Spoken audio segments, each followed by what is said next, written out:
The world needs more trust, and I think we have to be that trustworthy person. Hello, hello, hello, and welcome to the Beauty and the Brand podcast. I'm here with Jen Davis. She is a seasoned marketing and sales consultant specializing in beauty brands and service providers and has over 2 decades of dedicated experience in the beauty industry. One of those decades is refining her skills and insights at Dermalogica, a brand that provided a lot of invaluable firsthand experience and industry best practices. And then you also help scale Nurst from the ground up. So super excited to have you here, Jen. And she's also a graduate of C2C and now also co-coach with us. So welcome, welcome, Jen. Thank you. I'm so excited to be here.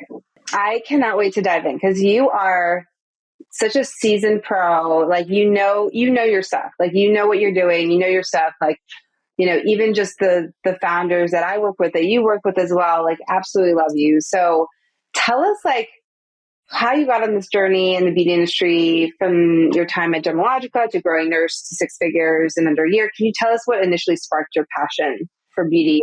I mean, I've really been in the beauty industry since I was like 15 years old. I learned about beauty brands when I was in high school and fell in love. I'm a sucker for really good packaging, really good marketing. Oh, my whole life. Like, I walk into a store still and I just feel all the feels.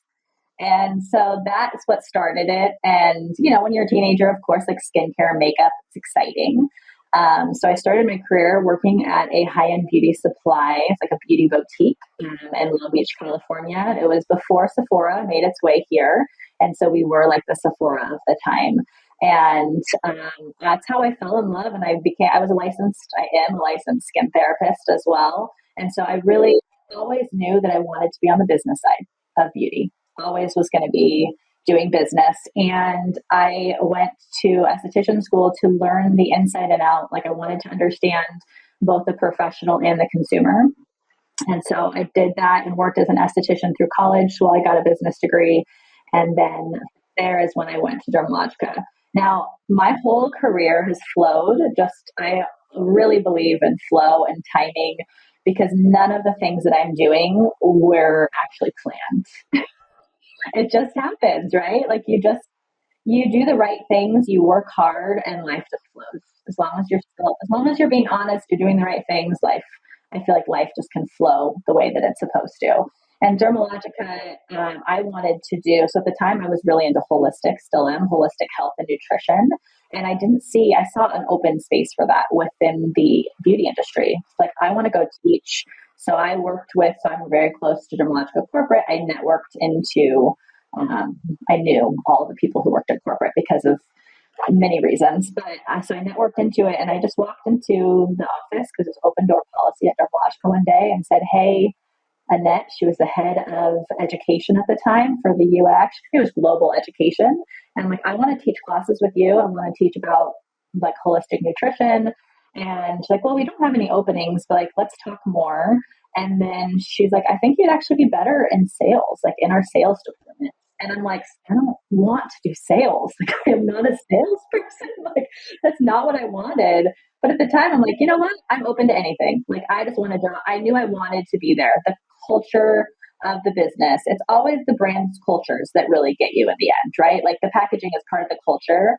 And so, what was it about, like, that culture? I'm just curious, like, what was it about that culture that attracted you to it? yeah, Jane Warwind. I'm sure you've heard of Jane Warwind or listened to her. She's got a podcast on how I built this. And I knew her. I mean, I got to meet her many, many times because I was next to headquarters and an esthetician underneath her.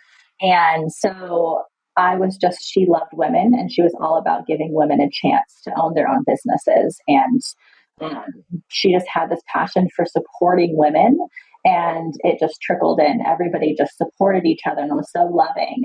And she was moving. I could tell she was going places. Dermalogica was big at the time, but it just kept getting bigger. This was before it was purchased by Unilever. And, I knew I wanted to be a part of that. I love that. So that's so crazy. You just walked in one day and you're like, I want to do this at your company. Like, how does it even work? Like, I don't know. You know what? People ask me that all the time, and I'm like, I don't know. You just go for it. Like, you just, I don't, sometimes I'm not even that, like, I've always been a decently shy. I'm a little bit introverted. Like, I'm not the most outgoing person in the room. Um, but I'm not gonna, if I have something I know is gonna work and I want to do it, it's nothing's gonna stop me. Like, and I'm so like you in that way. I'm the same way. I'm right on the border of introvert, extrovert. I would say I'm probably more introvert on the introvert side now than I was. I used to be more on the a little bit on the extroverted side. But I had a similar story, and I think it's also when you're young and you're just like, and even now, like you just if there's something that feels really aligned, and I think it sounds like you were very aligned with that role. You just go for it. And I had a similar story with Glamour where it was like I wasn't even working in the beauty department. I was working in the fashion department as an intern. And then I happened to read this article about the beauty director in the Architectural Digest. And I saw the woman's face and I saw, her like whole story. And then I bumped into her in the elevator and just like pitched her in Polish, because she was Polish as well. And so I spoke to her in Polish and she was like, what? Like, and she was like she it still is like icon. And she was like, come by my office later today, like we can chat. And it just all went from there. It was the same thing. I'm like, this just felt more aligned. And I wasn't really that aligned with fashion anyways. Beauty became like, once you get introduced to beauty, I don't know, maybe it sounds like feel the same way, but it's game over.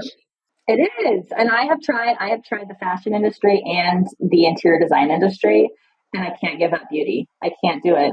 I mean, it's addicting. And I'm a tomboy, like too. Like I always grew up like you do sports too. Like I always grew up doing sports. Like I was always like, with the boys getting dirty, but yet I love my beauty products.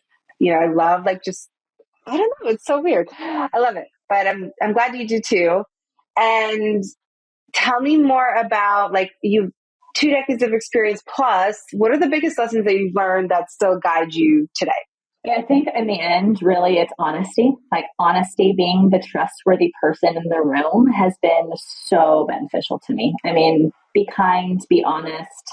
This industry, I mean, it's similar to the fashion industry too. Like there's a lot of, I mean, marketing can be dishonest at times, right? There's a lot of room to be dishonest, right, in the beauty industry, I think. And be the one who's not.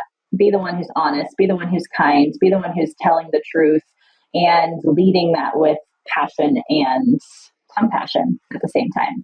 I feel like that's what it's taught me. You grew Nurst, to six figures in under a year. It was just no small feat. What was your strategy for scaling so quickly? Yeah, it was definitely no small feat. It was definitely a lot, and I did not do it alone. We had a team. So when I came onto Nurst, the product had just been developed, and they didn't know what to do. It was a farm, right? It's a regenerative farm that had excess colostrum, this incredible ingredient, and I knew how incredible it was. I had sold a skincare product, Epicurin, when I was in my early 20s, and I loved it. And I'm like, okay, this is another product we can make for this, for the world. Let's do this. So it took a while. Ultimately, we had to find the strength. I came in to find the strength and strategy for them. It's really we found the strength in collaboration. So when I came on, they were trying to sell the product at $80, and it was marketed towards older women, and it just didn't have, like, they were a farm, and the product and branding itself didn't look like a luxury $80 product to me. And so I'm like, okay, we need to completely reposition this.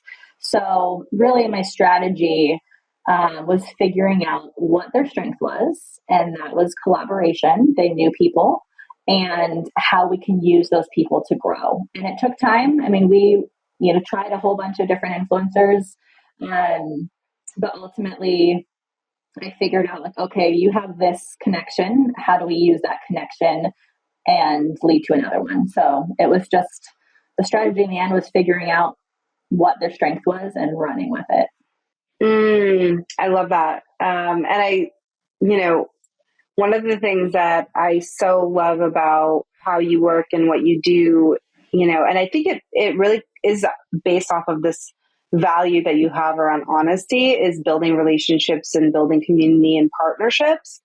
Can you walk me through like one of the partnerships that you had with Nurst was with Ballerina Farms? How did that collaboration come about, and what was the impact on the brand? Can you walk me through kind of this step by step? Yeah, that was such an exciting time. I mean, she posted and it was like, bam, $10,000 in sales, thousands of new followers. Like it was just nuts. She is a lovely human being. At the time, it was timing too. Like it all comes down to timing. But the reason we had this partnership, complete honesty, is because Austin, the owner of Nurst, he had something that Ballerina Farms needed, and we knew it. And they needed dairy consulting. So they were opening their own dairy. And so Austin had them come out to the dairy to tour, and he gave them all his knowledge and expertise. He housed them and their whole family, and he gave them something of value. And so then we did not even ask. It was just we gave them Nurst, right? So it's like, okay, here's the plan. You give them Nurst and then just let it flow. And they posted about it. And so they posted about that, that time on the farm learning from them, posted about the product, but then they fell in love with it and they fell in love with the family. And so it was just, I mean, I was on the sidelines being like, okay, like make sure you text her today or make sure just like letting them know. But they wanted a natural relationship, which is really in the end what's most important, is that you have a solid relationship. But in the end, it's they gave before they asked. And that is, repeat this whole podcast, is you give before you ask. They had something of insane value. And so they were kind enough to give us back something. We didn't even have to ask the first time. And then when we did ask, they're a very busy family. They have 8 children, 9 now maybe. And so they didn't have a lot of time, but we would just ask. And if it didn't happen, we would just kindly ask again a couple weeks later. Try not to be, I had her cell phone and we just sent a little text message of like nudging, but it was always like trying to give. And we always gave before we asked.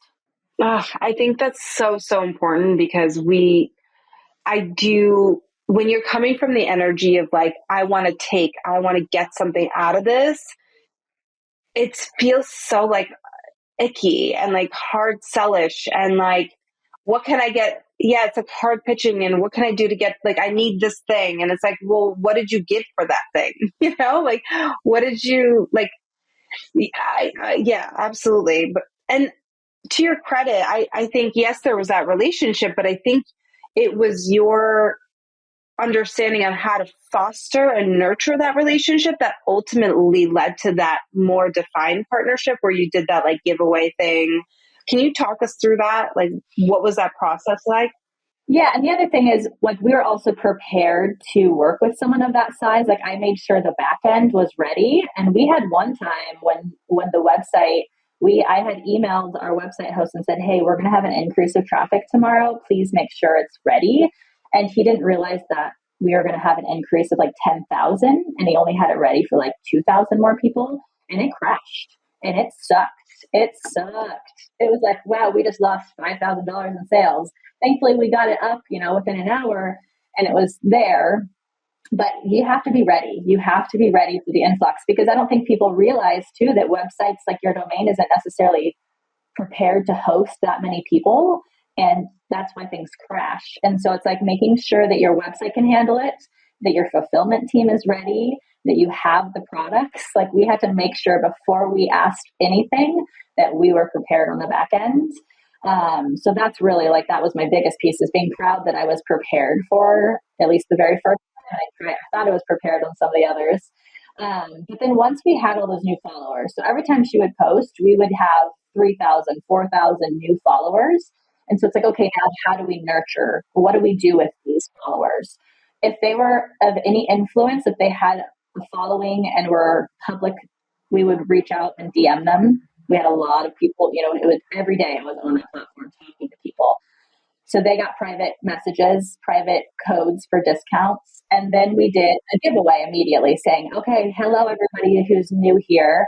And we did a giveaway through Kickoff Labs. Yes, it's called Kickoff Labs. And in a minute. And I love this platform. So they were able to like set up the whole process for us, give everybody points, and we collected all their email addresses that way. And that is how we grew our emails. And that from there was able to like really launch our email platform. Because before, we had 200 emails, we would get some sales. But after that, we have thousands, and we're able to really make a difference in email. So it's just wild. Yeah. Once you have the influx of people, you've got to take advantage of it immediately. And we, within 24 hours, had something up. So when you say you had something up, what do you mean by that? Oh, like we did Kickoff Labs and we had the giveaway ready to go. And we were outreaching to all the new people. That's such an important thing because I think a lot of times there's too much of a space between like this influx and then there's nothing happening. There's no like, thank you, even being sent out or being like, hey, like it was great. Like, even if you do have an event, it's like, you don't just do an event and then like let that fizzle out. Like, let's keep the momentum going. I'm always a proponent, and you know this, of squeezing the absolute juice out of every opportunity because I think as parents, especially as mothers, like you don't have the opportunity to just like, we'll just like do it again, or like, oh, well, let's just fail fast. It's like, well, I don't have the time to do the same amount of hours as someone else has. So let me squeeze the absolute juice out of every single opportunity and like really set it up right for success. So it sounds like that's kind of what you did with that partnership. Definitely. And we continue to do that because I think she posted 3 separate times and we went from like 2,000 followers to 10,500 followers in that short period of time. And yeah, you just have to nurture. And then you use we then took hey, Ballerina Farms is talking about us. We can go to other influencers. And so then we were able to get new partnerships. And actually, so many people just reached out directly to us. I'm like, hey, I saw you on Ballerina Farms. And then I look and they had 500,000 or 1,000,000 followers, these people who are reaching out to me. And it's like, whoa, okay, here we are. Here we go. Let's go. So talk me through that. Like what other, after Ballerina Farms, what other partnerships did you set up and what did you do with those partnerships? Yeah, we set up a lot. I mean, a lot of partnerships after that, a good dozen of solid partnerships after. And it really was a real communication with them. So it's like someone would DM us and we would be talking and we'd be like, oh my gosh, we've been following you. We love you. We would have a real conversation and be real with the person and turn it into something fun. And be like, of course, we're going to send you a package. We sent out a lot of boxes to people. That was always part of the strategy, was giving, and they were fun boxes, it wasn't just our product. It would be, silly other things that kind of went along with it. And we would make it a fun gift box that they would receive.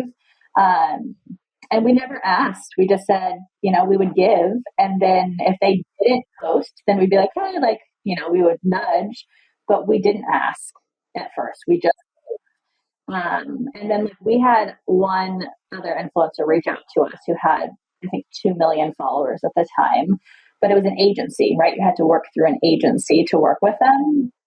And so that was where it got into a different level. We're like, okay, well, we don't, they wanted $16,000 for a post and we didn't have that kind of money. And so it was me then building relationships with the agency. And so then I would build relationships okay, I want to know who this agency is. So I would email, the girl's name was Stephanie at the time. And I found out that who she was working with, other people she was working with, and then would network with her that way. And so it's just really okay, we can't afford this opportunity, but I really like you and you've been a great agency. Tell us more about this and who else you're working with. And, if there's other partnerships that we can work on with you at a lower cost, or if there's, people you think might align more with us. Right. So you ultimately never worked. Did you end up working with that brand that had that 16,000 thing cost post? No, we did not. We still sent her a package. Yeah, we ended up working with others, but then what I did pull was I left Nurst before this happened, but I told Austin, the owner of Nurst, okay, we don't have the money to give to this influencer, but what we do have is a farm. And she was she was building her own homestead at the time. And like, why don't you invite her and her family? Because they only live 2 hours away from them. Like, hey, they live close. Like, why don't you invite them to come over? And like, they are a party, like, they have a lake and they've got things that families want, and teach them something. Say, hey, like, I would love to teach you about our pasture raised, this. Like, let's do a trade. And so I didn't get to see that. I don't know if that is still in the works, but it's just like, we got to think outside of the box. We don't have the money, but what can we offer them is a value that can create a real relationship where they might just naturally post about us. I love this. I love this like insight into your brain of like, well, what can we leverage if we can't pay for it? What can we leverage? And I do truly believe that every single person has something that they can leverage, whether it's skills, time, whatever, connections. There's something that we all can in a way barter, exchange. Okay, so tell me, it sounds like most of the conversations with these influencers and building these partnerships happens in the DMs. Do you ever like end up crafting like a formal pitch? Or is it more of that casual relationship that results in not ever really needing a pitch? For me, it's definitely more casual relationships. When we did craft pitches. I mean, I worked with you on a lot of that too. A lot less came from the crafted pitches than from the conversations. I'm also just more of a connection person. I just like casual conversation more. I'm a Southern California girl. Like, I'm a little more casual than than some, and I just want to, like, I would rather meet you for coffee at the beach and go on a walk than like sit there and craft this business idea with you. So I'm all, yeah, I would say 95% of the partnerships came from casual conversations through DMs and email, and less through pitches. It's so funny that you say this because like the fact that you mentioned like you being a California girl and that being your approach, because when it comes to like the New York side of things, up until very recently, and this is still a no-no for some editors, like you do not DM editors. Like you do not do that. Like that is a no-no.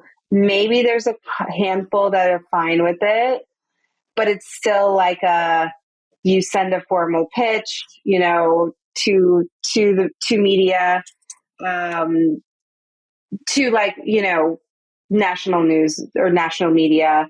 Obviously with influencers, it might be a little bit different, but I love this like this sort of dichotomy between like East Coast, West Coast approaches, right? And it's funny because like both work, and it just depends on like the company and the person and your style and how you want to work. Like both can be perfectly great. Like there's no right or wrong. Right.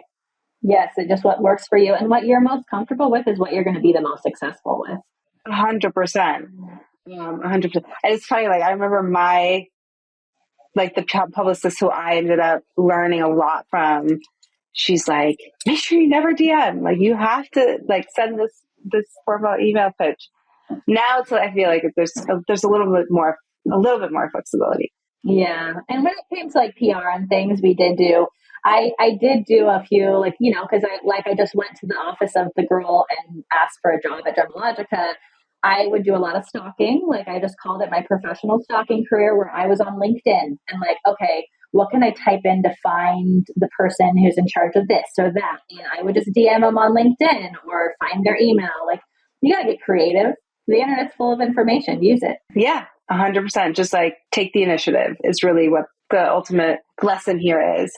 So tell me, okay, moving on to email marketing, oftentimes this is kind of overshadowed by social media and all the shiny objects that are trending in terms of strategy. Why do you think email is still one of the best, most powerful tools for brands? Yeah, it's cliche, but like really you own it, right? You own your email platform, and that is the number one piece. But when it comes down to it, you get to choose. I mean, if you have an email, you also have SMS opportunity, and most people are getting an alert for both. Most people are getting an alert for SMS, and they're, at least if they're not getting an alert for an email, they're looking at their email every day. And there's like, maybe 20, depending on 20 to 50 new emails in a day. You get on social media and you're competing with thousands of people. And so you have your audience up front. Plus you can pull the audience. There's just so much value. There's so much value to email marketing.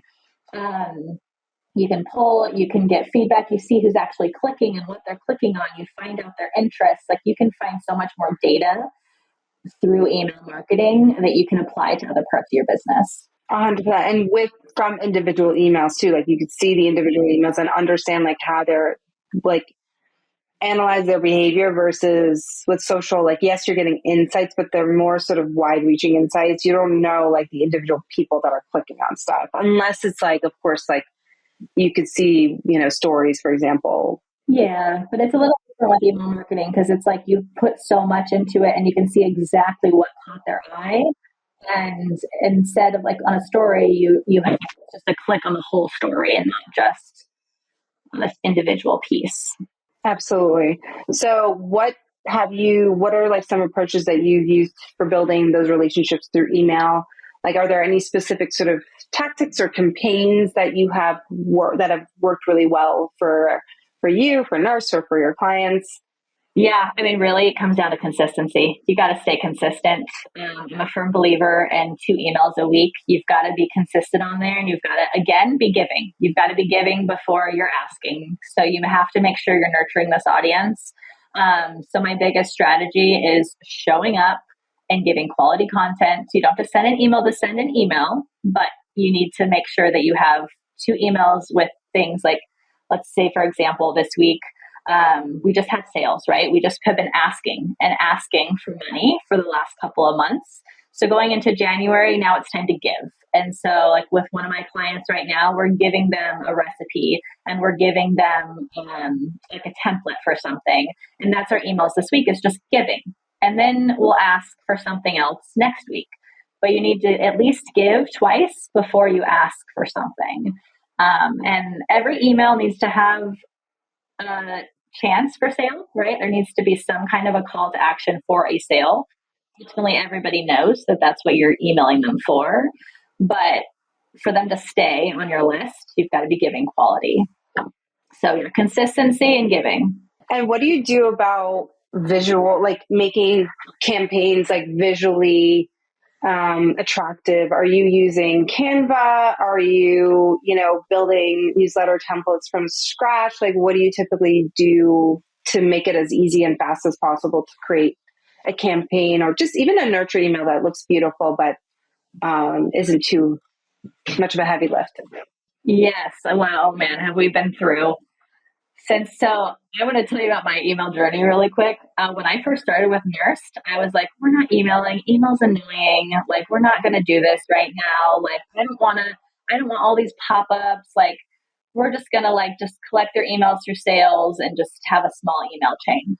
And then I got slapped in the face, like, nope, we've got to finally, I found platforms that would be, because I think we were using MailChimp at the beginning, which is a fine place to start, but like not really great for e-commerce brands in the long run, in my opinion. I've gone through 4 different email marketing platforms. I currently work with 2 different ones. Yeah, but with Nurst alone, we went through 4 and trying to find the right fit. You just got to refine the right fit that you align with, that works for your brand and that really works with your website. Because I've had WooCommerce and Shopify websites. And so you've got different things for different websites. But when it comes to creating, so we've done through the platform, which sometimes it's easier to get into the inbox at times because of the way that the algorithm or whatever it is on the back end is working. We've done fully created on Canva. So we do like email newsletter creation on Canva and then just put those into Klaviyo or MailChimp or whatever you're using. Which then, unless you're doing alt text, is not going to be giving you as much of it. It's going to look more spammy because it's just images. And so then we've leaned into, so really what I found the happy medium is making beautiful images with wording through Canva or Photoshop. I've hired designers. I've done, I've kind of been all over. Oh, I know. I know. And so and we've had, I mean, even just in the last month with one of my brands, we hired a VA and she just pulled random graphics from Canva. And you're just like, no, like, I don't need a Rudolph the reindeer, those reindeer on this. Like, it was just bad. So you need to make it on brand, right? Always make sure that you have that brand guideline. If you're working with other people, ooh, learn that one the hard way so many times. You need to have your brand book, the brand guideline of what you do and you don't do in your brand, what things look like, and then do a mixture of images with copy on them and actual text through the platform. Yeah, absolutely. Love that. I remember you were saying something along those lines of like, like, Klaviyo delivering emails better when they're made in Klaviyo, even if you are pulling, some Canva images into that newsletter. So yeah, it's good to hear that that's, still working. And is there one example that kind of comes top of mind where an email significantly boosted sales or engagement for a brand that you worked with that wasn't necessarily like 20% off, but it just happened to be a really good email that ultimately resulted in sales, but it wasn't screaming discount? Yes. Yeah. Well, this is like a contest we kind of did, but I was shocked. So we did last year for Tato's Tallow, we did a giveaway, but was called the golden ticket. And Yes. so, yeah, Mm-hmm. and I thought it was the silliest idea. And I'm like, this is okay, whatever. I'm just gonna put this out there and see. And it went crazy. People went nuts for it. I mean, everything tripled, like triple the clicks, triple the sales. And so the whole contest was just like, there's going to be we're going to have 3 golden tickets and they're going in 3 orders this month. Or I think we had a 2-week period. Like, so for the next 2 weeks, place an order, and the golden ticket was for a free whipped tallow. So you could get a full, I think at the time it was worth $28 or something like that. And people went crazy for it. But when in the end, the reason I know that it worked is because I studied the audience. These are 40 to 50-year-old women. All of them know Willy Wonka. It was their childhood. And I used quotes, like I used fun quotes from the movie, and I made it fun and entertaining, and like these people resonated with it. And so when it came down to it is like, you have to know your audience and you have to know what's going to resonate with them. And then when you do that, they're like, oh, this is so fun. And they get in. Preach, girl. Knowing your target customer. Yes. You gotta know that audience. That is we'll both stand on the pulpit screaming that out for the rest of our lives. 110%.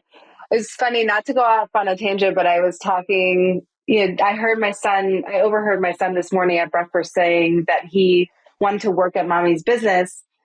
And, he's actually helped me with like our video content. Like he films like some of our ad content for me, like filming me doing something. And he's 7, by the way. But what was interesting, because I was talking to him, I'm like, actually, I think I'm going to need you more and more in my business because you're Gen Alpha, or maybe he's not even maybe he's like the next generation after Gen Alpha. I'm like, I need you for my market research, just to understand like how they think, how they buy, how they consider what to buy, what's cool, what's not cool, all the things. So apropos of target customers, is there, have you helped a brand, reposition themselves to kind of be more focused on a target customer? And, what did that ultimately do for like sales or engagement? Yeah, I think this is this is one of my strongest suits. This is what I've called my superpower and creepy power my whole life, is that I get people and I can relate to so many types of people. Like I see a person and I don't judge them, but I see like, okay, this is what they're into and this is what they do, and it all correlates, and it's just everybody's life is a beautiful journey to me. Whether it's they're in the good part of it or the bad part of it, whether they're making good decisions or bad, it's all a beautiful journey. And so I really think like you have to know this person so deeply and understand them. So every brand that I work with, I am going through and like I recreate, even if they have a brand guide that has their target customer in it, I go deep. I mean, I'll create like, okay, her name is now Sally and she is 26 years old. She lives here, here, here. And we just like map out her life and like, okay, this is where she lives. She walks to this store. She buys this drink. She reads this magazine, like everything that she's doing in her life. I think the biggest repositioning I did was for Nurst. I mean, I came in and they were selling at $80 and trying to sell it to, 50-year-old women who had money that could spend that. But the branding did not. They had so many, I think they had like 5,000 units I had to sell or something of this moisturizer. And like no audience. And so I had to figure out, okay, we can't redo the product. I can't redo the branding right now. We have to sell what we have. So what are we going to do? And figuring out like, okay, how do we reposition this? And then once I figured out an audience that I thought would work, then I had to go deep into really what that meant. So I'm like, okay, we need a like 25 to 35-year-old woman. And then what does that look like? And so then I would spend time. I mean, I was on social media, on their platforms, looking at their followers and pulling, okay, is this follower that she purchased from us? What is she like? And then the next one. And I mean, really, it's professional stalking. Like I would go into the next person. Okay, I don't really align with this. I don't feel like this is it. And ultimately, when it came down to, we saw that a lot of our followers cared about homesteading. They really like were in. It was right as the homesteading trend was coming out, and I'm like, this is our niche, guys. This is it. You're crunchy mom homesteading into sourdough bread baking. Like you just had to look at who purchased already, what they did, and then veer off from there. And then I had to create a specific woman, like who, like this is one person, and then it branches off. Right. I love that. I love how deep you went into researching, each individual buyer and looking at their social media and just kind of looking at like, what are they posting about? What are they following? What are they interested in? And then creating a brand around that life, around that lifestyle. So super cool. I'm so perfectly, you had the perfect opportunity that you could do that because of the Nurse Farm, right? So, okay. So then growing a business, were there any sort of tough challenges that you faced in building Nurse, and how did you ultimately like overcome them? Yeah, I mean, every day was tough, right? Growing a business, every single day is a roller coaster. It's a fun roller coaster.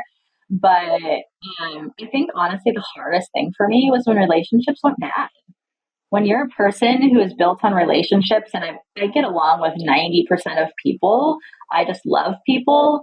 And then when something goes wrong, and we had even a staff member that we didn't mesh. And it was really difficult. And I had to look inside me, like, why is this bothering me so badly? How can I change to make her feel more comfortable?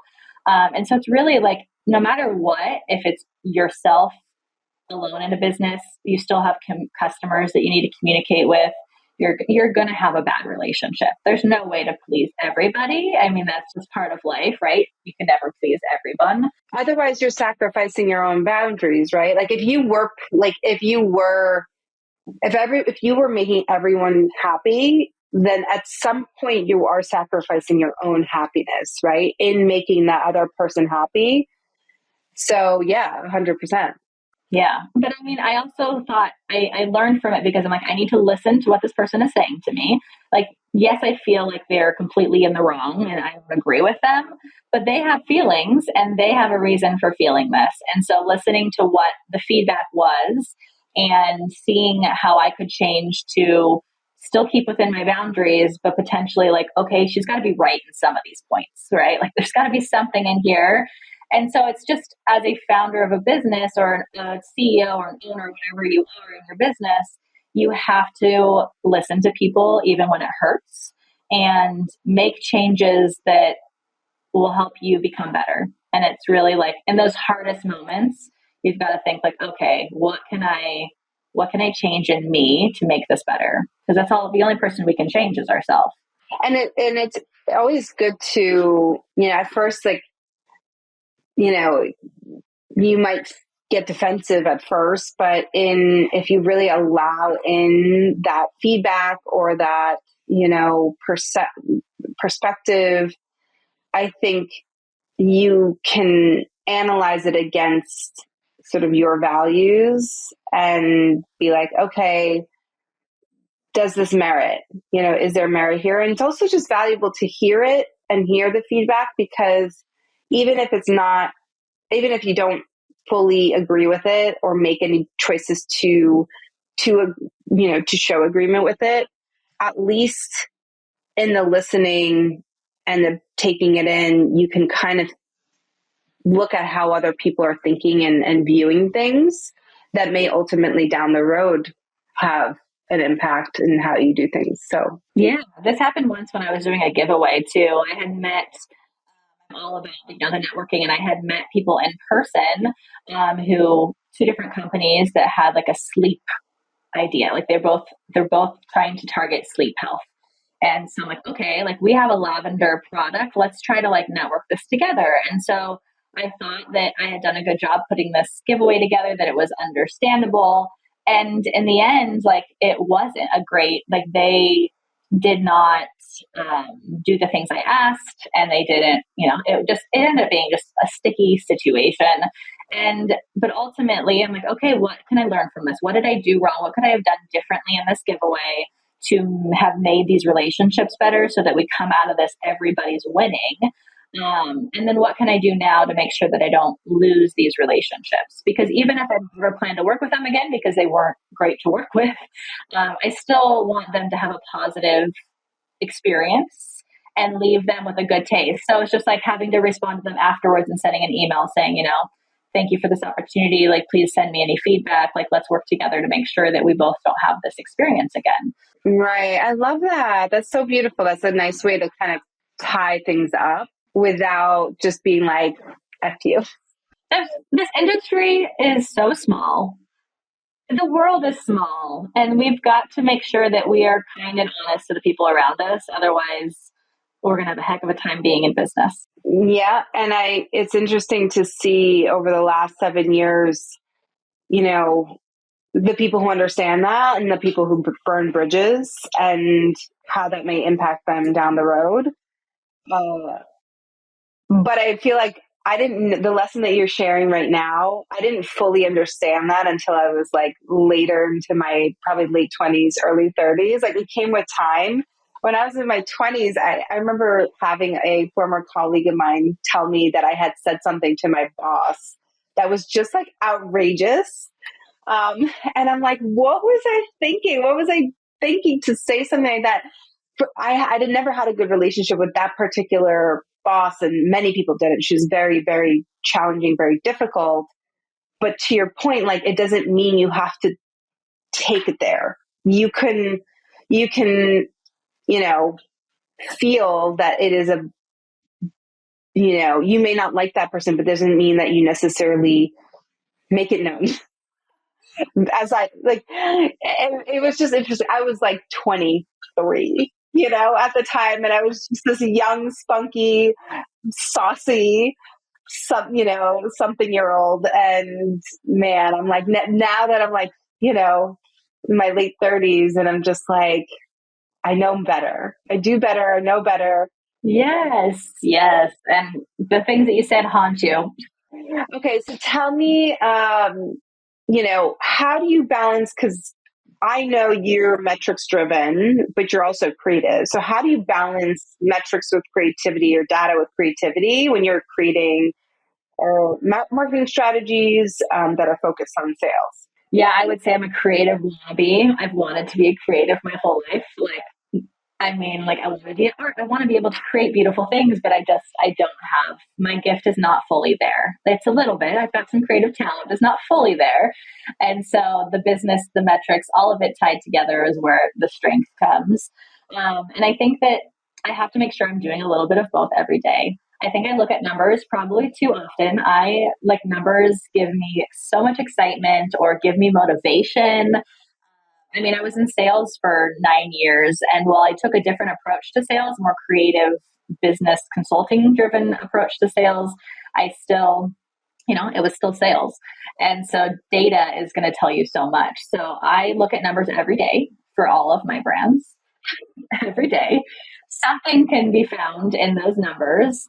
But then it's like what you do creatively with that data. And creatively, I mean, I still go in Canva. I still create things for all my brands, not as often as before because I have, we have VAs and things that are doing that. But I think it's really important to do both if you have that creative side to you. If you really like, I need creativity to thrive.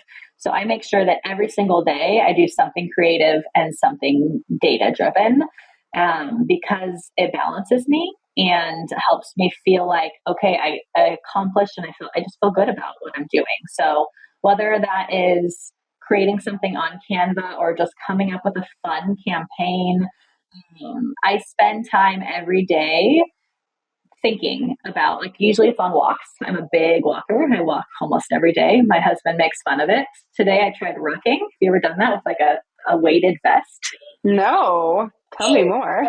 But so on my walks, I listen to podcasts or I just think, and that's where my creative juices really come, where I'm thinking like, okay, what's a different way to, like, I'll think about brands that I'm loving right now and what they're doing and like how I could apply that to other brands in a different way. Because you've got to come up with new things. It's always, you can't just reinvent the wheel over and over. You have to reinvent the wheel in a different way. Um, and so that's, yeah, I have my creative side where I get that usually through walks or a podcast or creating on Canva, an actual creative, artistic way. And then numbers is every day, multiple times a day. I look at numbers because it gives you the information. Like, how do I know what kind of creativity to have if I don't look at the numbers? Uh, yes, exactly. Do you paint or do you draw? Are you like a painter or drawer? I wish I have. I mean, with my children, I did paint. I did paint in high school and college. I did paint.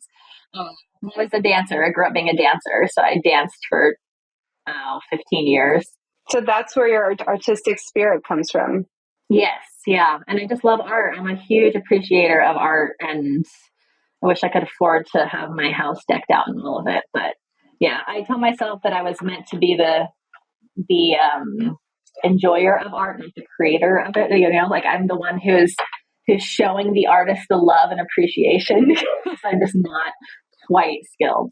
Yeah, that's like me in music. Like I love music and I so appreciate music. And I find people who can do music, like play instruments, I'm just fascinated by the skill because I don't have the patience for an instrument. I never did. My husband's a musician.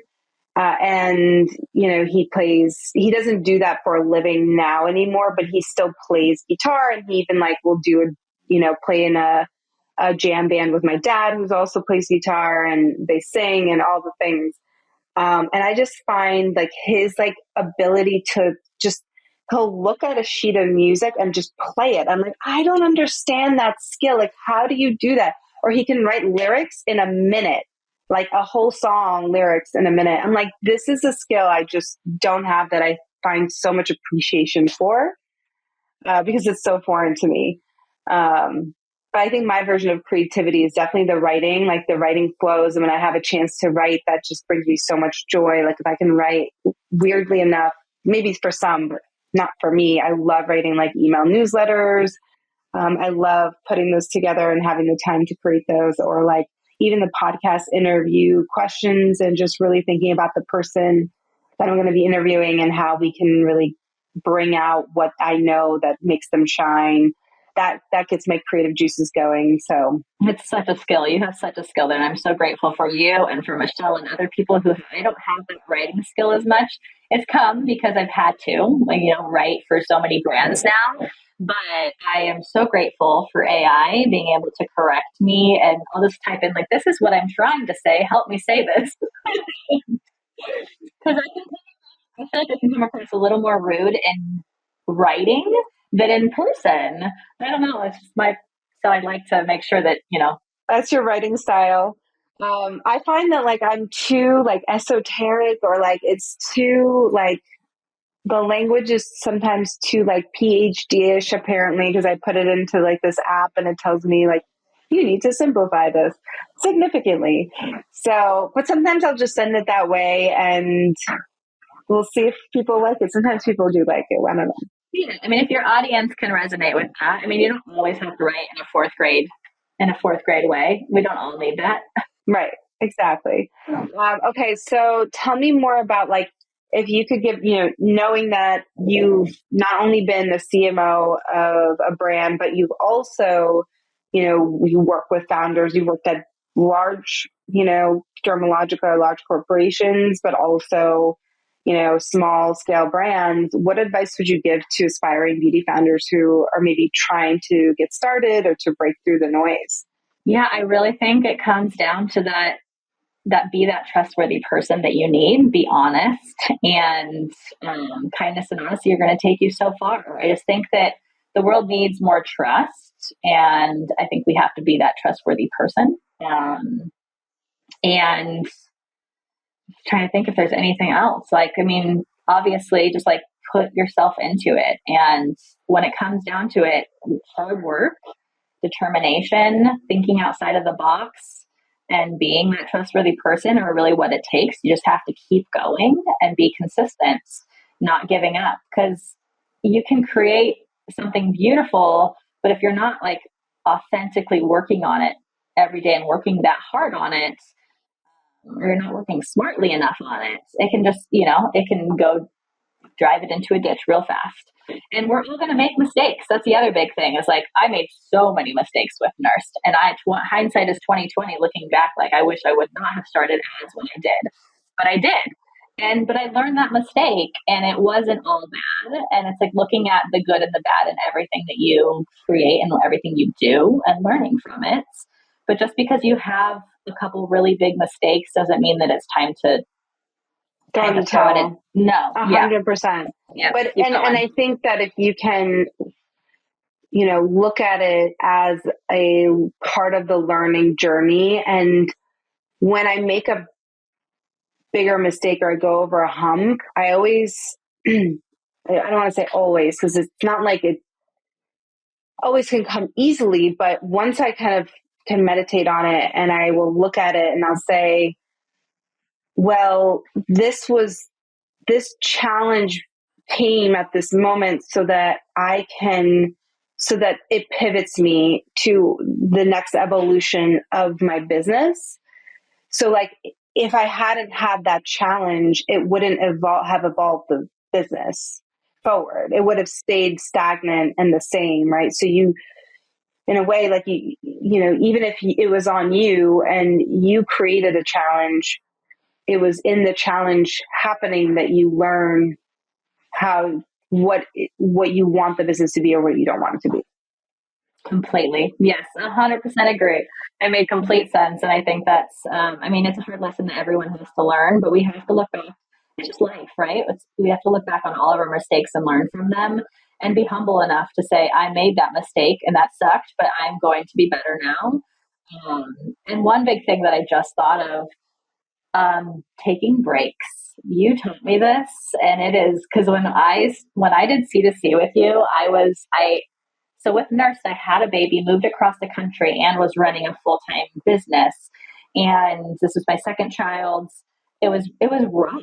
It was a lot, and in my mind I couldn't stop. I could not do it. There was too much going on. There was no stopping. Full speed ahead, and you just run yourself ragged. And it's not that you need a week off every time this happens. It's just you need to actually daily have something that helps you take a break. And if you're having an off day, it's like get the bare minimum done and take care of yourself. Like work, you're not going to get any good work done if that day you wake up and you're just like, I don't want to do this. It's like, okay, well, do what has to be done, and then go on that hike, go on a walk, go take a nap, do whatever you need for you at that moment. You have to listen to your body and your brain.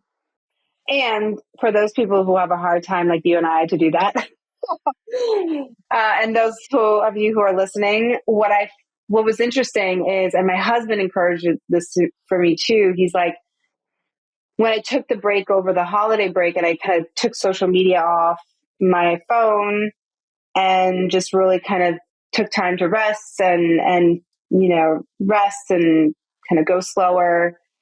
What was interesting is that when I came back, the first day I came back and I meditated that morning, I got like 10 things done that day. I was like, how did this just like flow out of me so fast? Like, how? Oh, because I took a break. Oh, because I meditated and gave myself the space. And then all of a sudden, and my husband even told me, he's like, if you give yourself the space to kind of rest more, you'll see you'll actually end up getting more done in a much shorter amount of time. And he was absolutely right. I'm like, I need to remember this lesson. It's so hard. So hard. And I feel like we're in a stage where women are now like, we're doing everything and it's not good, right? Like it's just too much. And we need to figure out, like we're in this stage of figuring out how much can we do? How much is fulfilling enough? How much is really necessary for us to be doing? What can we let go of? And it's a process and it's different for everyone. No one can tell you this is how you live. This is how you take breaks. This is how much you're capable of. And it's just listening to yourself. And I think that so many of the big brand founders, people who are incredibly successful, you see them like they're always the brand higher ground is coming to mind right now, where it's like the infrared sauna blankets and the mats, the acupuncture mats. Everyone's looking into that next tool to give them that peace that they need. The recovery. That recovery, because this isn't starting your brand is just the start. And if you don't start it figuring out how to take care of yourself, you're going to be doing this forever and, have a mental breakdown 20 years down the road because you never figured out how to rest. And so I feel like the people who've been in this for 20 years, they've got it down. They're like they've got the expensive gym memberships. They've got the fancy machines in their house and all the things to make sure that they're taking care of themselves. And I do think like apropos of that, I think there's what I've learned over years of mentoring and coaching different founders is that everyone works at a different capacity. So some people have capacity for more and some people have capacity for less. Neither is wrong or right. It's just each individual person has their own set of capacity, what they can handle in a day, in a week, in a month. And so it's really tuning into and understanding what that capacity is. And if you're somebody that has potentially a lower capacity for work, for whatever reason that is, prioritization is going to be even more important for somebody like that than somebody who has, a very high capacity for work and can easily do like 80-hour weeks for 5 years, 10 years straight and be fine versus a person who does 20 hours of work a week and is like, oh my God, this is a lot. Or at 20 hours plus I have kids, plus I have this and that. So it's really knowing yourself and knowing your capacity for work. And the less capacity for work you have, the more stringent you have to be with prioritization of what you do, because you can have success on 20 hours a week, but it's got to be high priority 100% of the time or 90% of the time. Working smarter, not harder. It's my biggest motto. My husband is the opposite of me. He's one that literally will work for 80 hours for another company. It drives me nuts.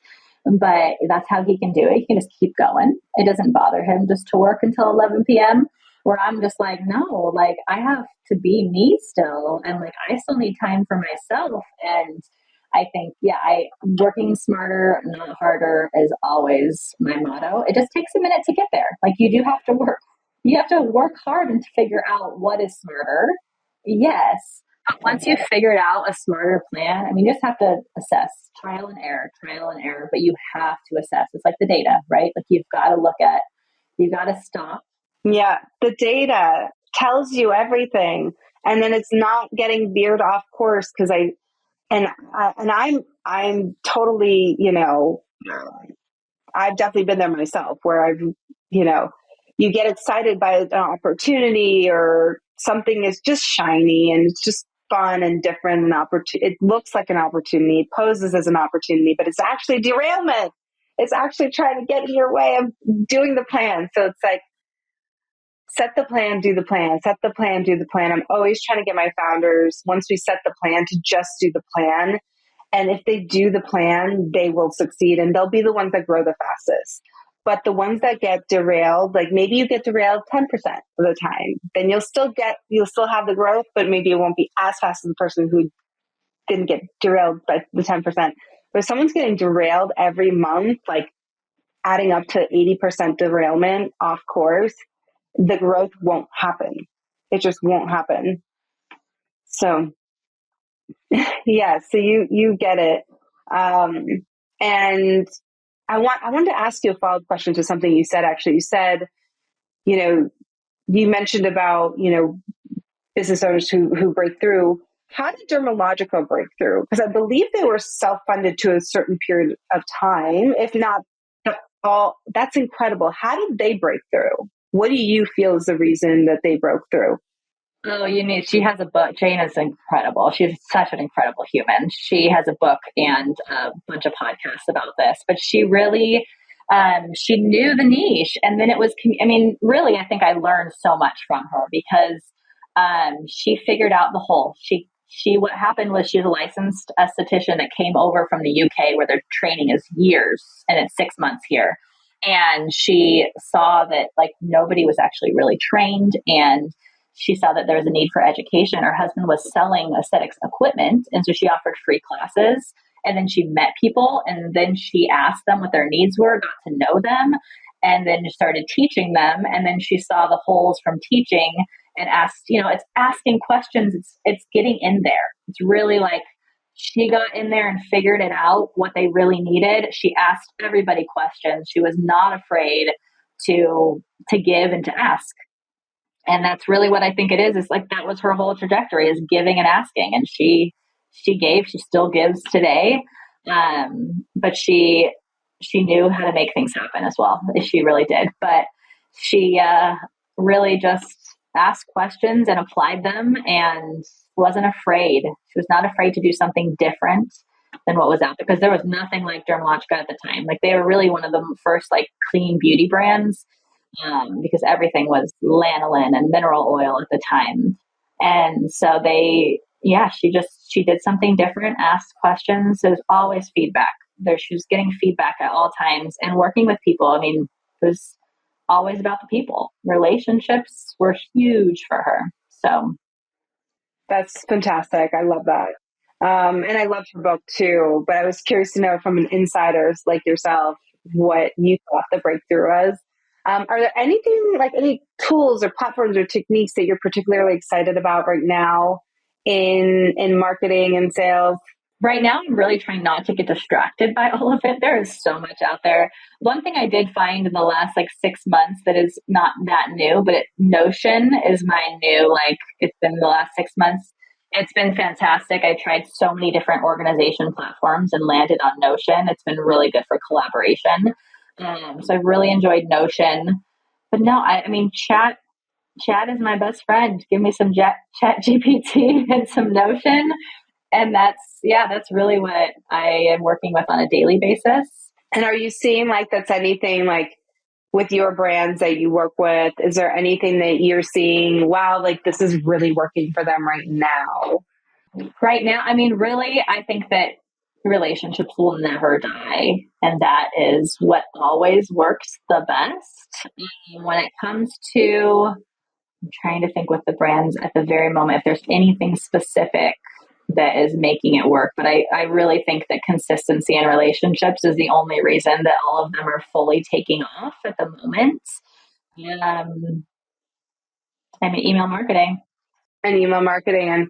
And what do you think, the brands you work with, because I think most of the brands you work with are bootstrapping. What do you think it would take to see another Dermalogica? I think that it's very, very possible, and all of these brands are very capable of that. I think that it's going to be it's looking at the data really in the end. They all have to look at the data and see before they make the big decisions, because a lot of my brands are getting opportunities now that are very big that could launch them. But I have to sit back and remind them, look at the data. Do we have the bandwidth for this yet? And you got to have the right timing as well. You have to think smart that way. Because I mean, like PR is always like, it can be really, really great. And there are times where it could launch you so big. But like the same thing would happen with Ballerina Farms. If I hadn't prepped myself on the back end, it would have been nothing. It would have meant nothing to us because we wouldn't have been able to convert the sales. So really, I think what it takes is them sitting down and making sure that they know their bandwidth, they know their numbers, and there's a plan to get to the next step, and not like let go of the immediate, because you can look into the future and see like, yes, I can make, $100,000 in sales next month, but how are you going to get there? And what are the little minute details that could go wrong in that time frame? And making sure you have that planned out, I think is a huge part. Last question for you, Jen. What's the legacy that you hope to leave behind in the beauty and marketing world? Legacy, that's a big word. I mean, really, I think I've said it a bazillion times here, is just be trustworthy, be that trustworthy person, be the one that people go to because they can trust you. Almost every agency brand that I've worked with in the last couple of years, when the networking happens and somebody introduces me to them, they're always like, they always use the word, oh, you can trust this person. Oh, this person's not like the others. You can trust them. And it's like their businesses are booming and they introduce you to the next person because of that. And in a world where not everybody feels trustworthy, be the one that feels trustworthy and honest. Absolutely. It's funny. I just had a call with, I just had an interview with Jill from Jill Turnbull Hair Care, and we were talking about relationship building and trust and how she got 10 new clients from having one 1 to 2 hour conversation with the client who she just did for free and advised, this woman who was having difficulty with her hair on, ingredient education and how to make it silky and all these things. For 2 hours, she had a call with her, and to a lot of founders that might look very unscalable, but what that ended up resulting in is 10 new clients that came from that, in addition to the repeat orders of the original person plus the 10 people. So it ended up continuing to pay off. And it sounds like similar to what you're sharing, that, really being honest and working in integrity and building that trust nowadays is more important than ever. Yeah. And I mean, the other big thing is the give before you take. Always give before you take. And the founder of Nurst taught me that a lot. He was always telling me, like, I'm not asking this influencer or this person or this friend or this family member even for anything until I have the upper, like he wanted the upper hand at all times. Like, I want to give more so that I still look like the better guy in the end. I'm not just asking, but you have to, it's a relationship, and in any relationship you've got to give. Can't just keep taking, or people just say bye-bye. Yeah, absolutely. I love that. Thank you, Jen. This has been so insightful. I love the lessons that you shared with our audience, and thanks for coming on here. Yeah, it was so fun. You're the best, Aggie. I always enjoyed talking. I wish that we could stay here for another hour because this was so fun. I know. And we need to get together in person because it would be so much fun. And obviously our C2C community absolutely loves and adores you. We actually have a partnership session coming up with you soon. For those of you who are listening to this episode, if you like this episode, please leave us a review, share your thoughts. We absolutely appreciate it. And until the next episode, bye everyone.